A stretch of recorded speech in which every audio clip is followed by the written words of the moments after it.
بالی would کے king Shah Rukh Khan کی زندگی میں ایک ایسا وقت بھی آیا تھا جب انہوں نے ایک نئے اداکار کی بڑھتی ہوئی شہرت کی وجہ سے گھر سے نکلنا چھوڑ دیا تھا۔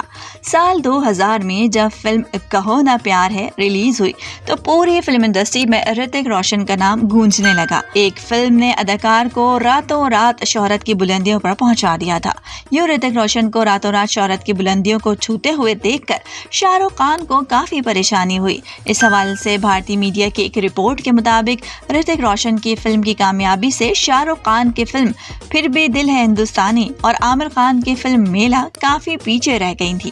اس وقت بالی ووڈ انڈسٹری میں جہاں ہر طرف رتک روشن کا نام لیا جا رہا تھا، وہیں بھارتی میڈیا میں یہ خبریں آنے لگیں کہ اب شاہ رخ خان کی چھٹی ہو گئی اور ان کی جگہ رتک روشن نے لے لی ہے۔ یہاں تک کہ بھارتی فلم انڈسٹری میں دونوں اداکاروں کے درمیان کشیدگی کی باتیں بھی ہونا شروع ہو گئی تھی۔ شاہ رخ خان اور بھارتی سینما سے متعلق ایک کتاب کی مصنفہ انوپما چوپڑا نے اپنی کتاب میں اس کشیدگی کا ذکر کرتے ہوئے شاہ رخ کا موقف بھی شامل کیا۔ انوپما نے اپنی کتاب میں شاہ رخ کا حوالہ دیتے ہوئے لکھا کہ یہ بہت غلط ہے، کوئی آپ سے 10 سال کا کام نہیں چھین سکتا۔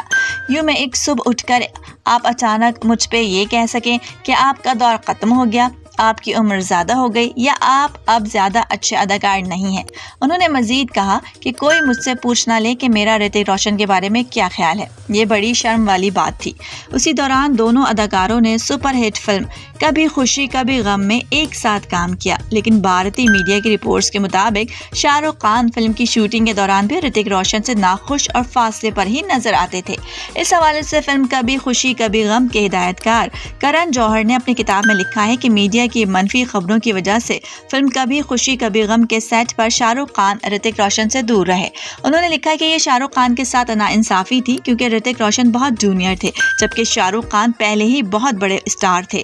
انہوں نے مزید لکھا کہ صرف شاہ رخ خان کی 1 یا 2 فلمیں ناکام ہونے پر میڈیا کے رتک روشن کو زیادہ ترجیح دینے پر جو منفی ماحول پیدا ہوا وہ جائز یا درست نہیں تھا۔ رپورٹ راہیلہ امجد، کراچی۔